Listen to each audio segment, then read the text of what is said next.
에베소서의 주제는 교회론입니다. 교회가 무엇인가에 대한 설명인데, 교회론을 중심으로 기록된 이 에베소서 특별히 1장에서는 그리스도의 몸으로서의 교회에 대해서 우리가 살펴보았습니다. 예수님은 교회의 머리가 되시고 우리는 그리스도의 그래서 우리가 교회를 그리스도의 몸된 교회라고 이렇게 표현하곤 합니다. 해봅시다. 그리스도의 몸된 교회. 우리 지체가 머리의 지시를 받는 것처럼 우리 여러분 교회는 예수님의 지시만 말씀만을 따라야 합니다. 예수님이 교회의 머리가 되셔야지 목사가 머리가 되면 안 돼요. 힘 있는 장로나 인간이 여러분 교회의 머리가 되면 안 되고 교회 안에서는 하나님의 말씀만이 선포가 되어야 합니다. 사람의 생각이나 철학이 아니라 여러분 주님의 말씀만이 선포되고 여러분 내 양은 내 음성을 듣는다고 했어요. 주님의 말씀을 듣고 따르는 자가 참된 성도입니다.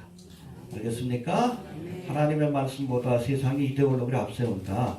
그 사람은 여러분 예수님의 제자가 아니에요. 정치인이지. 이해가 됩니까? 예. 아무튼 교회의 머리는 예수님이시다. 해봅시다. 교회의 머리는 예수님이시다. 예, 그래서 우리의 몸과 지체로 교회를 그렇게 비유하고 있고, 우리가 지난 시간에 살펴본 2장에서는 거룩한 성전인 건물로서의 교회. 해봅시다. 교회는 거룩한 성전이다. 예. 그래서 예수님이 교회에 모퉁이 돌 이해가 되십니까? 예.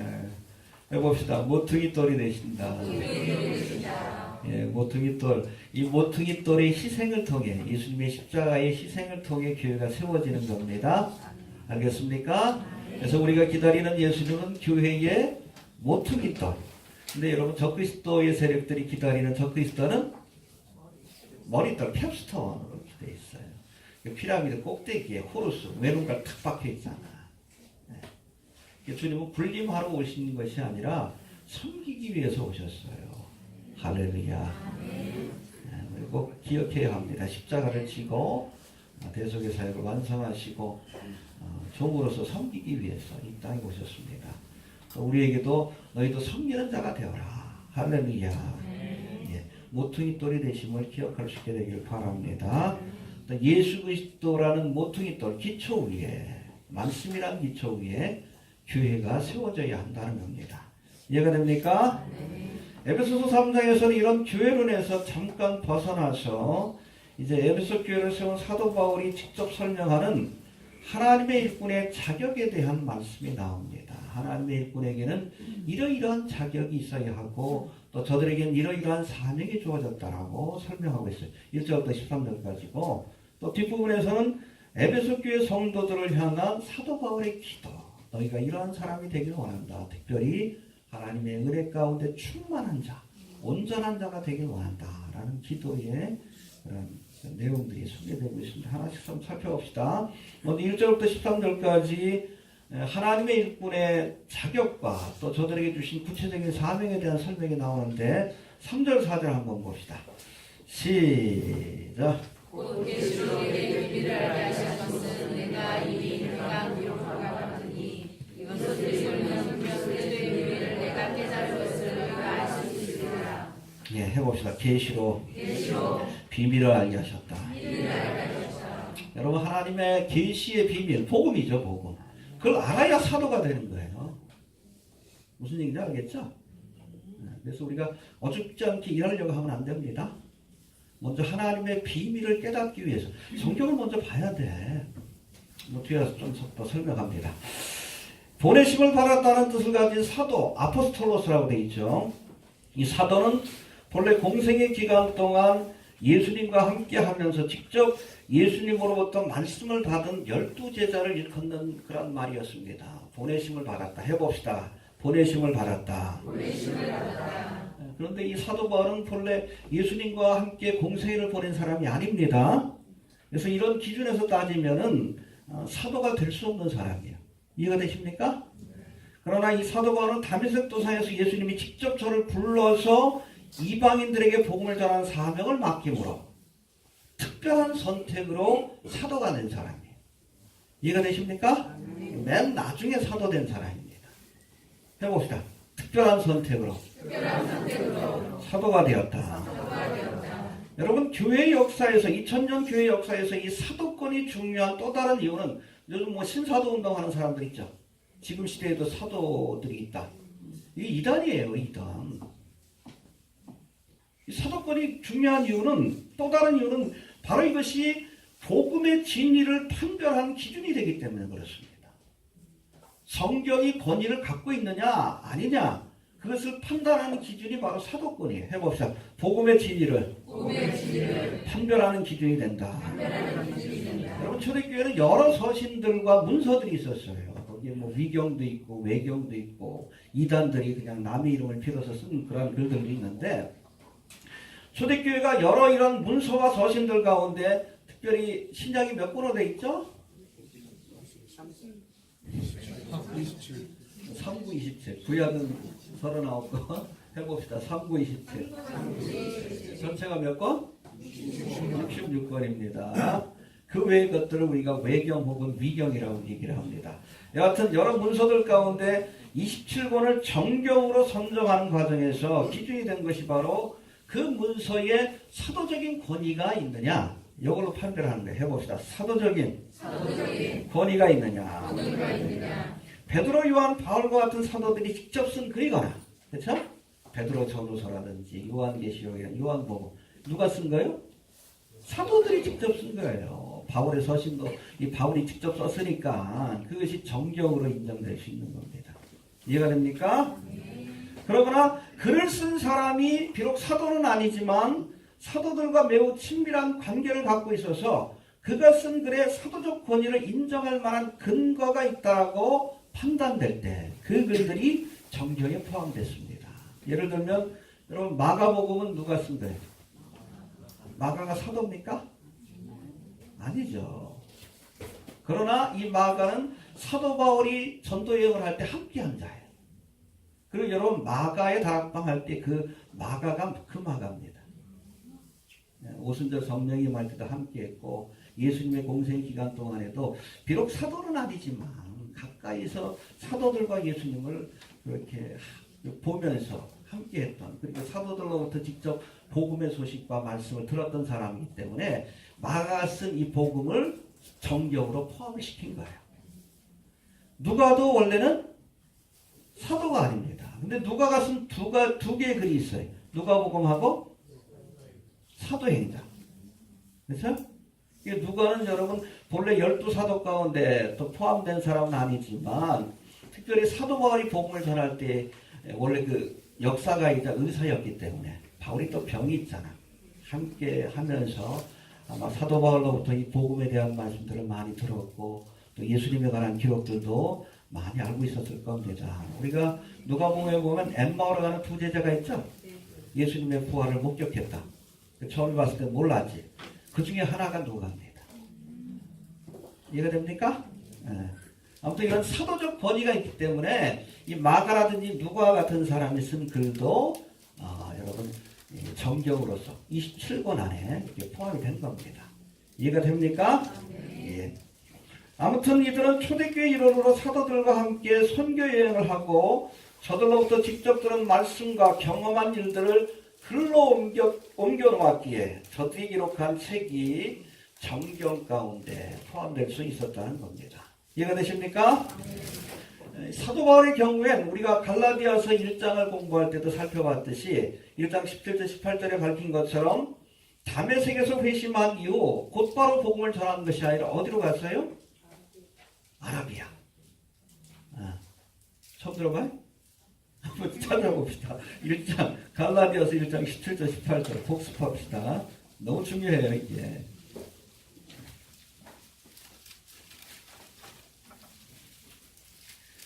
봅시다. 시작. 갈라디아서 1장 17절 18절 시작.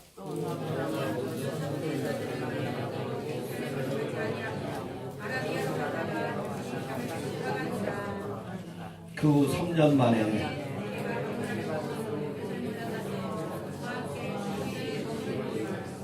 다메섹 도상에서 예수님을 만난 뒤 곧바로 여러분 사도들을 만난 것이 아니라 내가 아라비아로 갔다가 다메섹으로 돌아왔다. 구체적으로 얼마의 기간인지 모르지만 보통 한 3년 동안 그 광야에서 뭘 했겠어? 성경 연구한 거예요. 기도하면서. 그때 비밀의 계시, 예수님께로부터 직접 말씀을 받고 또 구약의 말씀과 비교하면서 성경에 대해서 공부하는 시간을 가졌다는 겁니다. 그리고 나서 비로소 복음을 전하는 거예요. 이해가 됩니까? 해봅시다. 계시를 받고 비로소 복음을 전했다. 오늘 보면 3절에서도 하나님이 계시로 내게 비밀을 알게 하셨다. 그게 그겁니다. 해봅시다. 계시로 내게 비밀을 알게 하셨다. 아라비아 광야에서의 경험을 설명하는 겁니다. 알겠습니까? 비록 예수님과 3년 동안 공생을 함께 하진 않았지만 요 기간 동안, 요 3년의 기간 동안, 광야에 있는 3년의 기간 동안 예수님이 하나님의 말씀을 알려주시고 그 모든 복음에 대해서 깨닫게 해주셨다는 거예요. 할렐루야. 예. 바로 그런 것인데 복음을 전하는 사도로 보내심을 받기 전에 우리가 먼저 계시의 비밀을 깨닫는 과정이 우선돼야 한다는 거예요. 해봅시다. 전하기 전에 알아야 한다. 알겠습니까? 네. 우리가 사도의 사명을 감당하려면 어줍지 않게 하려고 하면 안 돼. 이해가 됩니까? 넓은 의미에서 보면 12사도뿐 아니라 우리 모두가 복음 전파의 사명을 가진 또 다른 의미의 사도인 것을 우리가 알아야 합니다. 해봅시다. 우리도 사도이다.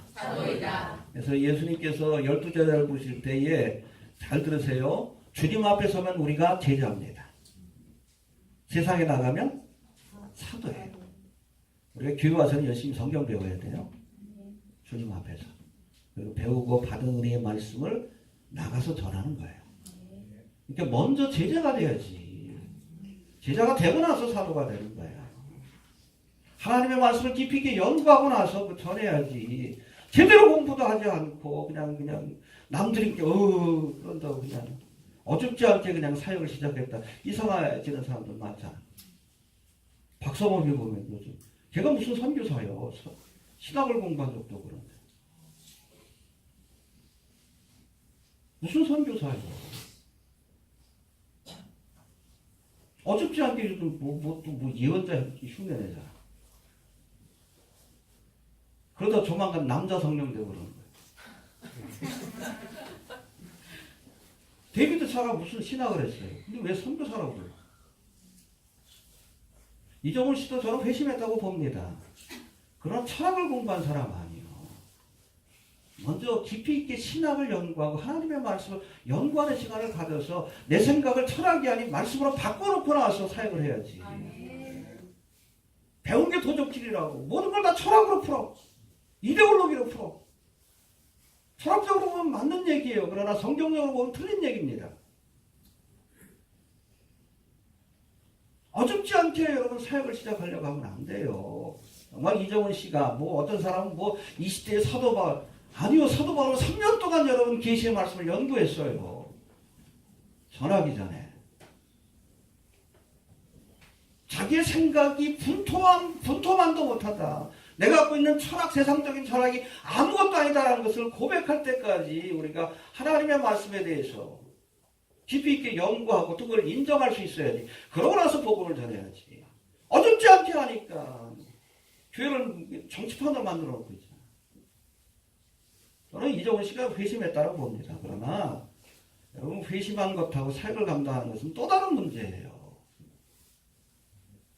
먼저 말씀을 깨달아야지.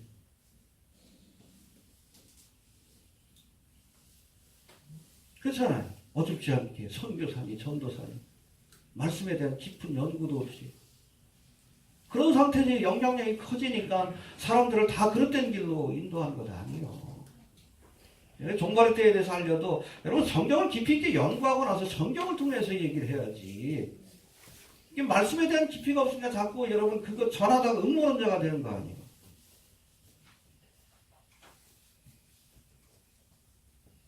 계시의 비밀을 깨달아야 우리가 그걸 전하는 사도가 되는 거예요. 해봅시다. 먼저 깨달아야 한다. 성경에 대한 깊은 깨달음이 없이 어줍지 않게 전하니까 특별히 여러분 종말에 관한 말씀은 사실은 신학자 목사들도 다루기 힘든 부분입니다. 깊이 있게 공부하고 나서 전해야지. 안 그러니까 이상해지는 거예요. 안 그러니까. 거기에 또 중간에 욕심이 대입되면 그것 가지고 그냥 비트코인 장사하고 도피서 장사하고 그런 짓거리 하는 거예요. 차라리 안 하는 게 낫잖아요. 차라리 안 하는 게.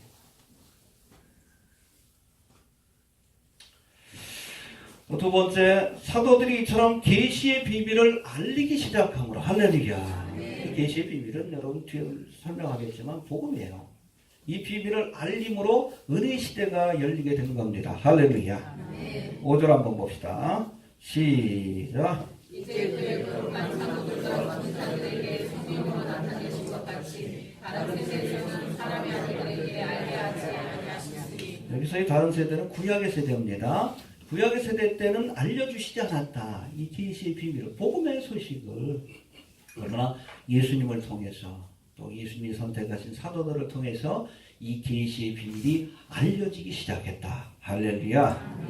예. 또 6절 한번 봅시다. 시작. 이는 이방인들이 복음으로 말미암아 그리스도 예수 안에서 함께 용서하고 함께 제사하고 함께 약속의 참여하는 자가 되리라. 할렐루야. 아무튼 사도들을 통해 이 복음이 세상으로 전파되므로 알려지게 되므로 이방인들이 복음으로 말미암아 예수 안에서 함께 후사가 되는 은혜가 할렐루야. 그래서 함께라는 말이 세 번이나 강조되고 있죠. 해봅시다. 함께 후사가 되고, 함께 후사가 되고, 함께 지체가 되고, 함께 지체가 되고, 함께 약속에 참여하는 자가 되었다. 원래 하나님의 후사는 누구요? 이스라엘밖에 없어요. 하나님의 지체는 이스라엘밖에 없습니다. 하나님의 약속이 주어진 자들은 이스라엘밖에 없어요. 그런데 복음으로 말미암아 우리가 그 은혜에 함께 참여하게 되었다. 할렐루야. 그게 바로 은혜의 시대 아닙니까? 믿습니까? 원래 우린 돌감람나무 가지요. 하나님의 은혜를 받을 수 없는 사람이요. 그런데 참감람나무의 접붙임을 받아서 그 은혜를 받게 되고 하나님의 지체요 후사로서 하나님의 나라를 유업으로 얻는 자가 되었다. 할렐루야. 이스라엘과 함께. 예, 이해가 됩니까? 근데 훗날 여러분 이스라엘이 거부함으로부터 끊어내시죠. 이게 바로 로마서 11장의 말씀입니다. 아무튼 이스라엘도 회복되어야 합니다. 조상현 선생님 오셨어요? 독감이 걸리셨어요. 3주 동안 고생을 하셔가지고 긴장이 딱 풀리니까 그런 것 같아요. 근데 뭐 이스라엘 전역을 이렇게 돌아다니셨다고 하더라고요. 보니까는 거기 유대인들이 한 850만인데 아랍 사람들도 있고 여러 부류의 사람들이 있고 그런데 디아스포라 뭐 다 들어온 사람들이죠. 1948년을 전후로 해서 들어온 사람들인데 그 중에 제일 많은 사람들이 누구요? 러시아 출신입니다. 근데 각국 전 세계에서 온 사람들이 있는데 유럽이나 미국에서 온 사람들은 그 사람들은 영어로 된 학교를 다닌대요. 물론 히브리어는 기본으로 하고 러시아에서 온 사람들은 러시아어를 하는 학교에 다닌대요. 언어적인 한계가 있기 때문에. 근데 그 사람들 보니까 마음이 다 열렸대. 다 열렸대. 또 그들이 그 복음 전하는 건 전혀 문제가 안 된대요. 사실은 책을 인쇄하면 이스라엘에 보낼 수 있을까 걱정했는데 상관없대요. 인쇄가 비행기로 보내면 된다고. 거기 보면 뭐 이스라엘 러시아 출신 그런 사람들이 모인 공동체가 있대요. 매일같이 할 일이 없으니까 농사 짓고 또 경제적으로 굉장히 어려워요. 사회적으로도 낮은 위치에 있고. 그러니까 뭐 할 일이 없으니까 센터에 오는데 읽을 거리가 없는 거예요. 저거 번역해서 갖다 놓으면 매일 그것밖에 못 읽는 거예요. 할렐루야. 하나님께서 마음을 열어주시고 그러시더라고. 제가 처음 러시아 들어갔을 때 정말 간절한 마음으로 복음을 받는 것을 제가 보았거든요. 지금 그렇대요. 유대 땅에 있는. 또 한 가지 놀라운 것은 지금 이스라엘에 있는 정통파 유대인이든 그냥 유대인이든 아니면 메시아닉족 기독교인이든 한결같이 지금 중동에서 이스라엘 땅에서 벌어지고 있는 사건이 다니엘과 에스겔과 요한계시록의 예언이 실현되는 과정이라고 믿고 있다고 합니다. 정통파 유대인들도 성경을 알잖아. 신약 성경. 신약들이 안 믿어서 그렇지. 예수님이 메시아인지 아닌지 모르겠지만 정확하게 다니엘과 에스겔과 그리고 요한계시록의 예언이 일치한다. 그런데 그것이 지금 실현되고 있다. 그렇게 보고 있대요. 지금은 이제 휴게 사건이 일어나고 나면 투중인을 통해서 예수님을 영접할 수 있는 마음의 준비가 다 돼 있는 거예요. 네. 거기에 우리가 함께 동참할 수 있다는 것이 귀한 것이죠. 그렇습니다. 은혜의 시대가 열린 겁니다. 그래서 우리도 유대인들과 함께 이 은혜에 하나님의 후사가 되는 은혜에 하나님의 나라를 기업으로 얻는 은혜에 참여하게 되었다. 할렐루야. 바로 오순절 마가다락방의 성령이 임함으로 예루살렘과 사마리아와 땅끝까지 계시의 비밀이 전파되어 구원받는 역사가 나타나기 시작했다. 할렐루야. 은혜 시대가 끝나기 전에 열심히 우리가 기회를 허비하지 말아야 합니다. 알겠습니까? 또 세 번째, 자신에게 주신 이 사도의 직분은 은혜로 주신 직분이다라고 말씀하면 당연하죠. 우리 7절 8절 한번 봅시다. 시작. 이 복음을 위하여 너희를 여기 역사하시는 대로 내게 주신 하나님의 은혜의 선물을 따라 내가 기쁨이 되었노라. 모든 성도 중에 지극히 작은 자보다 더 작은 자에게 이 은혜를 주신 것은 정말 성은 그리스도에게 정말 유명하게 되시는 것이고. 예, 여기 보니까 7절에서는 내가 하나님의 은혜의 선물로 복음을 전하는 사도가 되었다. 할렐루야. 여러분 에베소 2장 8절 9절 기억나십니까? 너희가 그 은혜로 인하여 믿음으로 말미암아 구원 얻었나니 이것이 너희에게서 난 것이 아니요 하나님의 선물이야. 행위에서 난 것이 아니니 누구든지 자랑치 못하게 하려 함이라. 할렐루야. 여러분 구원도 은혜로 주어진 선물입니다. 직분도 은혜로 주신 선물이에요. 할렐루야. 자격이 있어서 주신 그 직분이 아니에요. 여러분 뭐 사도 바울이 무슨 자격이 있어. 스데반이 죽을 때에 그렇잖아요. 그 증인들이 나서가 돌을 던졌는데 그 사람들이 돌을 던지려니까 겉옷을 던져가지고 누구에게 맡겼어. 누구한테? 사도 바울이 그것을 맡아서 보관하고 있었어요. 스데반이 죽을 때 동참했던 사람. 그 이후로 여러분 예루살렘에 있는 교회들을 장렬하고 또 심지어는 다메섹 이방 땅 아니에요. 거기까지 가가지고 기독교인들을 핍박하고 잡아 올려다가 거기에서 꼬꾸라져가지고 예수님을 만나서 사도가 된 거지. 자격이 있어서 여러분 직분이 주어진 것이 아니라는 거예요. 해봅시다. 구원도 직분도 은혜로 주신 거다. 할렐루야. 네. 감사할 수 있어야 합니다. 알겠습니까? 또 8절에 보면 모든 성도 중에 지극히 작은 자보다 더 작은 나에게 이 은혜를 주셨다. 8절 한번 봅시다. 시작. 모든 성도 중에 지극히 작은 자보다 더 작은 나에게 이 은혜를 주신 것은 지나갈 수 없는 그리스도의 풍성한 영광을 내게 전하시고. 예, 내게 이 은혜 뭐예요? 어떤 은혜요? 직분을 주신 은혜죠. 이 은혜를 주신 것은 뭐하게 하려고? 이방인들에게 복음을 전하라고 이 직분을 은혜로 주셨다. 할렐루야. 그럼 어떤 경우이든 직분자로 부르셨다는 것 자체가 은혜입니다. 해봅시다. 은혜다. 예. 바울뿐 아니라 우리 모두가 하나님의 일꾼이 될 자격이 부족한 죄인들이기 때문에 그렇습니다. 그러기에 여러분 일꾼으로 부름받은 자는 부르심 자체를 은혜로 여기고 이 은혜에 보답하는 마음을 가지고 맡겨주신 일에 충성해야 합니다. 할렐루야. 제가 늘 얘기하지만 쓰임받는 것 자체가 감사하고 은혜입니다. 그렇잖아요. 여러분 뭐 이 땅에 많은 교회들이 있는데 우리 주는 기회를 써주시잖아요. 그것도 뭐 이스라엘을 복음화하는데 마지막 때를 알리는데 그 영광이죠. 그렇잖아요. 가끔 우리 조선현 선교사님하고 만나서 그 얘기할 때도 그래요. 여러분 금그릇 은그릇이 되는 게 중요한 게 아니에요. 세상적으로 보잘것없는 나무 그릇이라 할지라도 하나님의 손에 붙들려서 쓰임받는 게 중요한 거예요. 알겠습니까? 내가 그 안에 뭘 담고 있느냐. 예수 그리스도의 보화를 담아서 사람들에게 전해주는 도구로 쓰임받는 게 그게 감사하지. 금그릇처럼 여러분 재능 많은 사람이라 할지라도 똥을 나오면 이게 변기요, 변기. 똥통이요. 쓰레기를 나오면 쓰레기통이지. 재주가 많아도 여러분 그렇게 쓰이는 사람들이 있잖아. 그러나 여러분 나무 그릇이 질그릇이라 할지라도 보잘것없는 그릇이라도 예수 그리스도의 부활을 담으면 도배함이 되는 거예요. 쓰임받는 걸 감사히 여겨야 합니다. 그러고 주님 앞에 가야지 좀 덜 미안하죠. 그렇죠? 네. 아무튼 얼마나 시간이 주어질지 모르지만 그전까 내가 어제네요. 제가 글을 올려야 될지 말아야 될지 고민 중인데 푸틴이 왜 마구간 곡인가에 대한 10가지 거기에 대해서 논증하는 글을 제가 읽은 적이 있어요.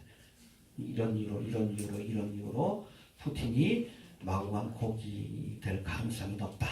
정말 그렇다 그러면 푸틴의 임기가 끝나는 2024년까지는 곡감옥의 전쟁이 일어날 것이다. 그런 결론을 내는 글을 본 적이 있습니다. 여러분 앞에 와 있어요. 알겠습니까? 푸틴의 마지막 야망은 이스라엘입니다. 자원을 수탈하기 위해서 이웃 나라들을 많이 침략했죠? 그루지아를 침략했고 푸틴의 임기 기간 동안. 그 다음 어디죠? 우크라이나를 침략했죠? 네. 그 우크라이나를 침략할 때는 뭐라고 명분을 세웠어요? 우크라이나에 있는 러시아 사람들을 보호한다. 요번에도 그럴 수 있어요? 이스라엘 땅에 러시아인들이 100만이에요. 100만이 넘습니다.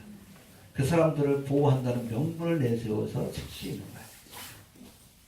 제가 말씀드렸죠? 이제 시리아까지 러시아하고 이란하고 터키가 왔는데, 원래 골란고어는 누군 땅이요? 시리아 땅이에요. 그러니까 유엔에서도 계속 돌려주라고. 4차 중동전쟁 때 그것을 이렇게 하고선 돌려주지 않은 거예요. 수에즈 운하 같은 이집트 땅은 돌려줬는데, 이집트하고 시리아가 쳤거든요. 근데 안 돌려줬어. 왜? 너무나 중요하기 때문에. 전략적으로도 중요하고, 거기에 텔단이라고 해가지고 물이 솟구칩니다. 수원지예요. 너무나 중요한 땅이니까. 근데 거기서 요즘 석유가 펑펑 나와요. 그 다음 수순, 이제 시리아 사태가 안정되고 나면, 그 다음 수순은 뭐예요? 러시아가 이스라엘에게 뭘 달라 그럴까요? 골란고어를 돌려줘라, 시리아에게. 이스라엘이 돌려줄까요? 돌려줄 수 없습니다. 그러니까 치는 거예요. 그걸 빌미로. 딱 나오죠, 시나리오가. 저도 몰랐는데 거기 보니까 이 푸틴이 박사학위 논문을 쓴 게 있더라고. 근데 그 논문의 내용이 천연자원 개발을 통한 국가의 경제 부흥. 이거예요. 이제 개발할 데가 어디 있어? 이스라엘밖에 없어요. 러시아 땅은 지금 고갈되고 있거든요. 박사학위 논문이 그래요. 저도 처음 봤어요. 이런 박사학위 논문도 썼나? 야망입니다. 칠 수밖에 없는 상황에 와 있어요. 칠 수밖에. 그게 얼마나 되느냐. 그러니까 그거는 오늘이라도 칠 수 있습니다. 제가 보기에는. 우리에게 주어진 시간이 그렇게 길지 않을 거예요. 우리가 좀 책을 내고 내년에 그런 사역을 하다가 부름 받을 수 있고 그렇다고 봅니다. 그만큼 다급해요. 알겠습니까? 푸틴의 임기가 거기서는 2024년이니까 늦어도 6년 안에는 그런 일이 벌어지게 될 것이다. 정말 푸틴이 마구간 곡이라면 6년 안에는 자기 임기 내에 끝내야 되니까. 지금 올해 66세인가 그렇대요. 나이가 어때요? 아니에요. 러시아 남자들 평균 수명이 66세예요. 하도 술을 먹어가지고. 그러니까 아마 이번 임기 내에 자기의 뜻을 이루려고 할 겁니다. 러시아도 지금 경제적으로 굉장히 어려워요. 그러니까 그걸 타개하지 않으면 지금 문재인 대통령은 계속 인기가 떨어지잖아. 경제 문제 때문에 그래요. 푸틴도 마찬가지야. 아무리 인기가 있다 할지라도 이 먹는 문제 해결을 못하면 그 다음에는 이제 권력을 내놓아야 되나. 내놓고 나면 어떻게 돼? 이제 이리 떼들이 던질 텐데. 그러니까 뭔가 성과를 내야 하기 때문에 어찌됐든 칠 수밖에 없는 상황으로 지금 가고 있어요. 얼마 남지 않았습니다. 지금 남북 문제 이거 통일이 되니 엉뚱한 거 생각할 때가 아니요. 저 중동의 상황을 보셔요. 오늘 주님 오셔도 이상하지 않습니다. 트럼프도 이상한 짓 하잖아. 미군 철수하고 철학 그랬잖아요. 철학. 네. 어쨌든 하나님의 계획대로 한치 오차도 없이 진행되고 있습니다. 아무튼 이런 다급한 시대 때 어쨌든 이스라엘 여성이 할 수 있다는 건 영광입니다. 은혜로 여길 수 있게 되길 바랍니다. 네. 자, 네 번째 9절에 보니까 하나님의 비밀의 경륜을 드러내게 하려고 해봅시다. 드러내게 하려고 주신 직분이다.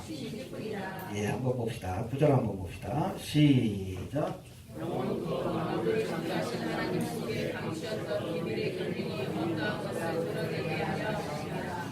네, 비밀의 경륜. 비밀의 경륜. 경륜이라는 단어가 오이코노미라고 되어 있는데 이게 계획이라는 뜻이에요. 하나님이 감추어진 미스테리오. 감추어졌던 비밀스러운 계획. 그게 뭐예요? 구원의 계획이에요. 그 비밀의 계획이 복음입니다. 그거를 드러내게 하시려고, 세상에 알리게 하시려고 나를 택하셨다. 할렐루야. 근데 원래 이 고대 문서에는 이 경륜이라는 단어가 오이코노미아라고 되어 있습니다. 그래서 그 단어의 의미는 어드미니스트레이션하고 또 플랜 이런 뜻을 갖고 있어요. 계획이라는 뜻을 갖고 있어요. 계획. 비밀스러운 계획. 그런데 후대 문서에는 여기에 가끔 잘못돼가지고 코이노니아로 해석된 게 있어요. 그 비밀의 경륜이 아니라 비밀의 교제. 그 킹제임스 버전이 그렇게 잘못 해석해놨어요. 이해가 됩니까? 근데 자기네가 맞대. 아니에요.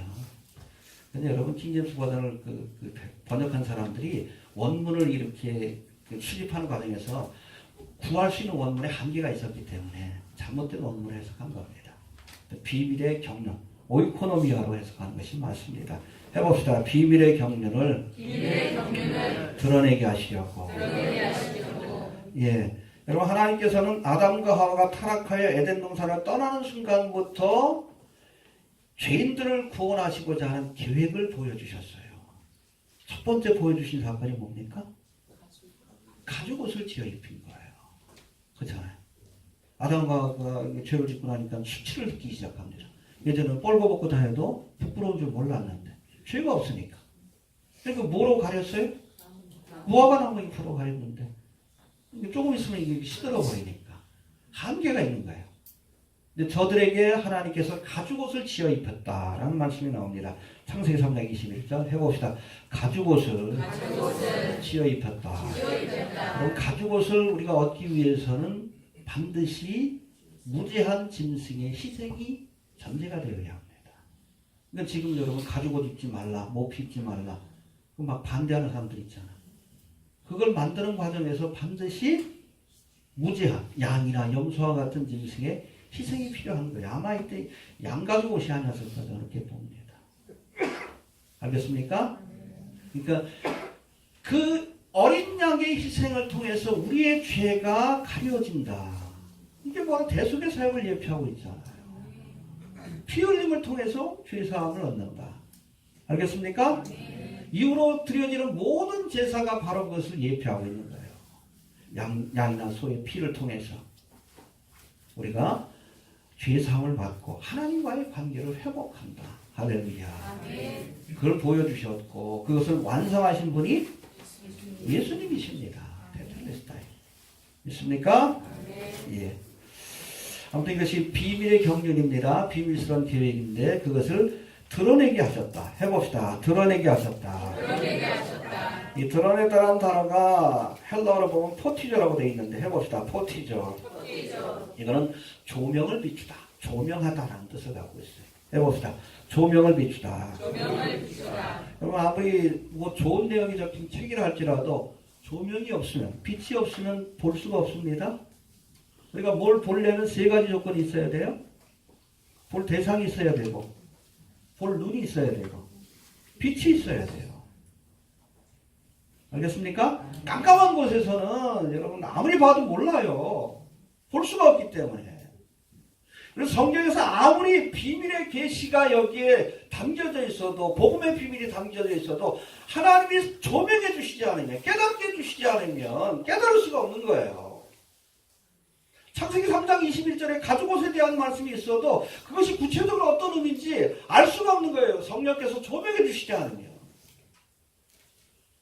이게 드러낸다는 겁니다. 알겠습니까? 예. 바로 이 계시의 비밀을 드러내게 하려고, 할렐루야, 이 복음의 비밀을 드러내어서 알리게 하려고 내게 사명을 주셨다라고 설명하고 있는 겁니다. 할렐루야. 사도 바울뿐 아니라 우리 모두가 이 복음의 비밀을 드러내는 사명을 맡은 사람입니다. 해봅시다. 복음의 비밀은 드러내는 사명을 맡겨주셨다. 이런 복음의 비밀들 가운데 재림의 복음은 가장 오랫동안 감추어져 왔던 겁니다. 아직도 잘 모르는 사람들이 많아요. 이 복음은 예수 그리스도에 관한 소식인데 그것 가운데 재림의 복음은 지금까지도 감추어져 있던 것들이에요. 최근까지도. 근데 이 종말과 재림에 관한 그 계시의 비밀이 풀리기 시작합니다. 드러나기 시작했어요. 무슨 사건으로? 1948년 5월 14일 이스라엘이 고토로 돌아가 나라를 재건함으로. 에스겔 37장의 예언이죠. 이때부터 종말과 재림에 관한 계시의 비밀이 드러나기 시작한 겁니다. 버티죠. 다시 계시를 받은 건 아니에요. 이 마지막 때라고 뭐 계시 받았다 엉뚱한 소리 하면 안 돼. 박수 먹으려고 그러는데 계시는 끝났어요? 지금도 계시를 받으면 성경을 또 써야 돼. 방울속 계시록을 쓰든지 박성업 계시록을 쓰든지 계시 받았다는 표현을 쓰면 안 돼요. 계시는 끝났습니다. 요한계시록 끝난 거예요. 지금 우리에게 필요한 건 성령의 계시의 사역이 아닙니다. 사도들만 계시를 받은 거예요. 사도들까지. 지금은 포트이죠. 조명의 사역. 이미 여러분 있는 성경 말씀인데도 몰라. 눈이 가려지니까 모르는 거예요. 예수님에 관한 예언의 말씀을 여러분 지금도 유대인들이 보면서 그가 찍는 우리의 허물을 인하여 그가 상한 우리의 죄악을 인하여 이사야 53장의 말씀을 몰라요. 조명해 주시는 은혜가 없으니까. 여러분 마지막 때를 사는 우리가 해야 될 사명도 이 조명하는 겁니다. 이 말씀이 이런 겁니다. 에스겔 38장 39장 이것이 바로 7년 대환란을 이끄는 전쟁이다. 비춰줘야지. 알려줘야지. 다니엘서에서 말하는 게 한일의 사건이 바로 요한지적 그 7년 대환란을 설명하는 비춰줘야지. 재림의 복음을 우리가 드러내고 알리는 사명이 우리에게 있다는 거예요. 배우려고 하지 않으니까 답답한 거예요. 다시 계시 받으려고 하면 안 됩니다. 하나님 깨닫게 해주옵소서. 여러분 시편 119편에 보면 말씀에 관한 그 시편 가장 긴 장이죠. 내 눈을 열어 주의 법에 기이한 것을 보게 하소서. 나로 깨닫게 하소서. 내가 주의 법을 준행하며 전심으로 지키리이다. 여러분 깨달아야 돼. 계시가 없는 게 아니에요. 깨달음이 없는 거지. 징조가 없는 게 아니에요. 깨달음이 없는 거지.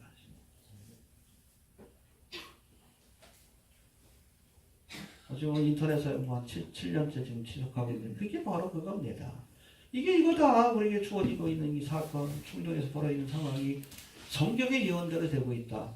포티죠. 드러내잖아요. 그래도 모르니 어떻게 해. 저 베리스 봐봐라. 저기 짐승의표로 쓰일 거. 알 수 있잖아요. 그런데도 아니라고 그러니 어떻게 해. 눈이 있어도 귀가 있어도 마음으로 깨닫지 못하게 하여 결국 멸망을 받게 하리라. 이게 여러분 이사야서의 예언이에요. 소림 때도 그랬어요. 재림 때도 반복이 됩니다. 계시가 없는 게 아닙니다. 깨닫지 못하는 거지. 시대의 징조가 없는 게 아니에요. 깨닫지 못하는 거지. 우리가 드러내는 사명을 감당해야 합니다. 네. 시간이 멀네. 이런 거고 아무튼 사도 바울이 내게 주신 사명이 무엇이다. 앞에서 설명했고 14절부터 21절 간략하게 살펴봅시다. 여기서는 13절까지가 이방인들에게 복음을 전하는 사명을 맡은 바울의 사도 직분에 대한 설명이라면 14절부터는 에베소 교회 성도들이 온전한 믿음의 사람이 되길 바라는 마음에 드린 사도 바울의 기도가 소개되고 있습니다. 간략하게 봅시다. 16절 봅시다. 시작.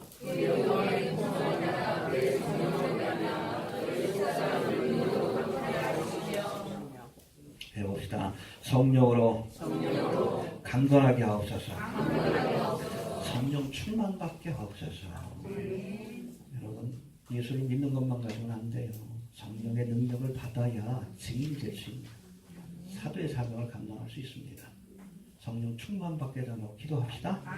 또 두 번째 17절 시작. 믿음으로 말미암아 그리스도께서 너희 마음에 계시게 하고 너희가 사랑 가운데서 예, 여기 앞부분에 보면 믿음으로 말미암아 그리스도께서 너희 가운데 계시게 하옵소서. 해봅시다. 그리스도께서 머물게 하옵소서. 할렐루야. 첫 번째 기도가 성령의 내주하심, 성령께서 함께 하심을 구하는 것이라면, 이거는 두 번째는 예수님이 내주하시는 삶을 살게 해달라, 늘 주님과 동행하는 삶을 살게 해달라는 기도입니다. 에베소 교회를 향한 사도 바울이. 할렐루야. 주님과 늘 함께 하시길 바랍니다. 그래야 데려가시는 거예요. 에녹이 300년 동안 하나님과 동행하다가 들림을 받은 것처럼 지금도 주님과 동행하는, 주님을 모시고 주님과 늘 함께하는 사람을 마지막 때에 데려가시는 겁니다. 믿습니까? 그런데 예수님이 내주하는 삶을 살기 위해서는 믿음으로 말미암아, 믿음이 필요하다라고 했습니다. 해봅시다. 믿음으로 말미암아. 할렐루야. 여러분, 주님을 영접할 때도 믿음으로, 그리고 늘 주님과 동행하는 삶을 사는데도 믿음이 필요합니다.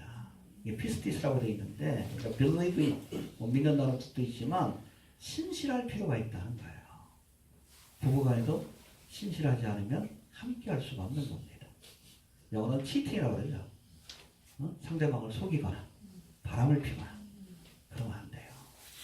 끝까지 주님과의 믿음, 신뢰를 지키는, 그러므로 주님과 동행하는 삶을 살다가 들림받는 성도가 되시길 바랍니다. 그 다음에 17절 다시 한번 봅시다. 뒷부분인데 시작. 믿음으로 말미암아 그리스도께서 너희 마음에 계시게 하시고 너희가 사랑 가운데서 뿌리가 박히고 터가 굳어졌어. 해봅시다. 사랑 가운데 뿌리가 박히고 터가 굳어져서. 이것도 교회에 관한 설명입니다. 여기서 말하는 사랑은 너희가 사랑 가운데 할 때 그리스도의 사랑뿐 아니라 성도들 간에 나누는 코이노니아, 그런 사랑까지 모두 포함하고 있는 겁니다. 알겠습니까? 하나님의 성전인 교회는 사랑으로 세워지는 겁니다. 해봅시다. 교회는 사랑으로 세워지는 것이다. 십자가에서 자신을 내어주신 예수 그리스도의 사랑이 교회의 기초가 되는 것입니다. 그리고 성도들 간에 나누는 사랑, 이 코이노니아가 시멘트와 같이 사랑의 띠로 서로를 연결함으로 든든한 교회가 세워져 가는 거예요. 서로 사랑하십시오.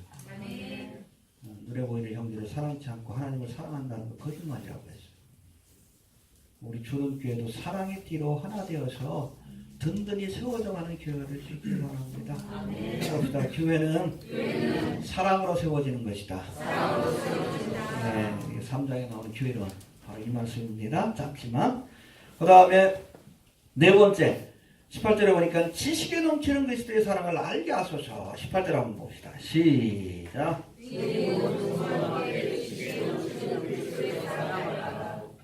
예, 해봅시다. 그리스도의 사랑을 알게 하소서. 넘치는 풍성한 그리스도의 사랑을 알게 하소서. 알다라는 단어가 근원어인데 히브리어는 야다입니다. 날마다 그리스도의 사랑을 체험해야 합니다. 지식적인 그런 알미 아니라 체험적인 알을 야다라고 해요. 우리가 주님을 알 때 체험적으로 여호와를 알라? 할렐루야. 내가 그 사랑을 알아야 그 사랑을 전할 수 있는 거예요. 이해가 됩니까? 또 마지막으로 19절 결론과 같은 말씀인데 충만한 자가 되게 하옵소서. 19절 봅시다. 시작.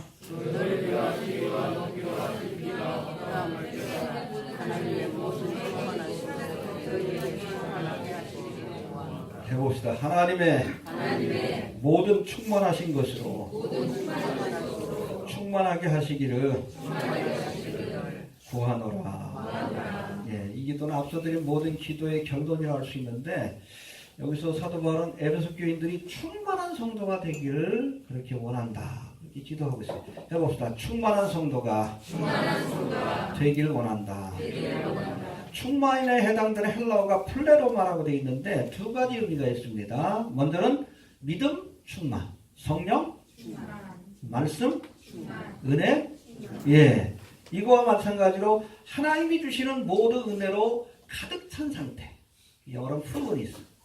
그야말로 충만한 상태를 의미하는 단어고, 두 번째 이 플레로마는 퍼펙트라는 뜻을 갖고 있어요. 완전하다. 해봅시다. 완전하다. 하나님 보시기에 충만한 성도란 온전한 성도. 부족함이 없는 성도입니다. 그런 성도가 좀 될 수 있길 바랍니다. 그리스도의 참성한 분량에까지 우리의 믿음이 자라서 하나님 보시기에 야 너는 퍼펙트하다. 이 정도는 됐다. 그런 성도가 될 수 있길 바랍니다. 그러기에 우리가 하나님의 해봅시다. 하나님의 모든 충만하신 것으로 너희에게 충만하게 하시기를 구하노라. 달리 해석해보면 하나님 주시는 충만한 은혜로 성령 충만, 능력 충만, 믿음 충만, 사랑 충만한 은혜로 너희가 퍼펙트, 온전한 성도가 되길 원한다. 할렐루야. 우리가 온전한 믿음의 사람이 되려면 먼저 하나님의 은혜를 충만히 받아야 합니다. 은혜로 온전케 되는 거예요. 이해가 되시죠? 예. 아무튼 성령이 내주하심으로 성령 충만한 자가 되고 할렐루야. 믿음으로 말미암아 예수님이 함께 하심으로 예수 충만한 사람, 믿음 충만한 사람이 되고 할렐루야. 또 지식에 넘치는 그리스도의 사랑으로 사랑 충만한 자가 될 때 하나님 보시기에 온전한 그리스도인이 될 수 있다. 그런 의미의 말씀인 겁니다. 이해되십니까? 예. 정리합니다. 계시의 비밀, 바로 복음의 말씀을 우리가 깨달아 이를 믿고 구원받은 자가 되었으니 우리도 이 복음을 땅끝까지 전하는, 특별히 드러내는 하나님의 계시의 비밀을 우리도 드러내는 재림과 종말에 관한 복음의 비밀을 드러내는 사명을 감당하는 증인이 될 수 있길 바랍니다. 성령 충만, 믿음 충만, 사랑 충만한 삶을 통해서 날마다 주님과 동행하는 퍼펙트한 온전한 그리스도인이 되어주시기를 바랍니다. 주신 말씀 붙들고 기도합니다. 하나님 은혜 감사합니다. 허물과 죄로 죽을 수밖에 없는 우리를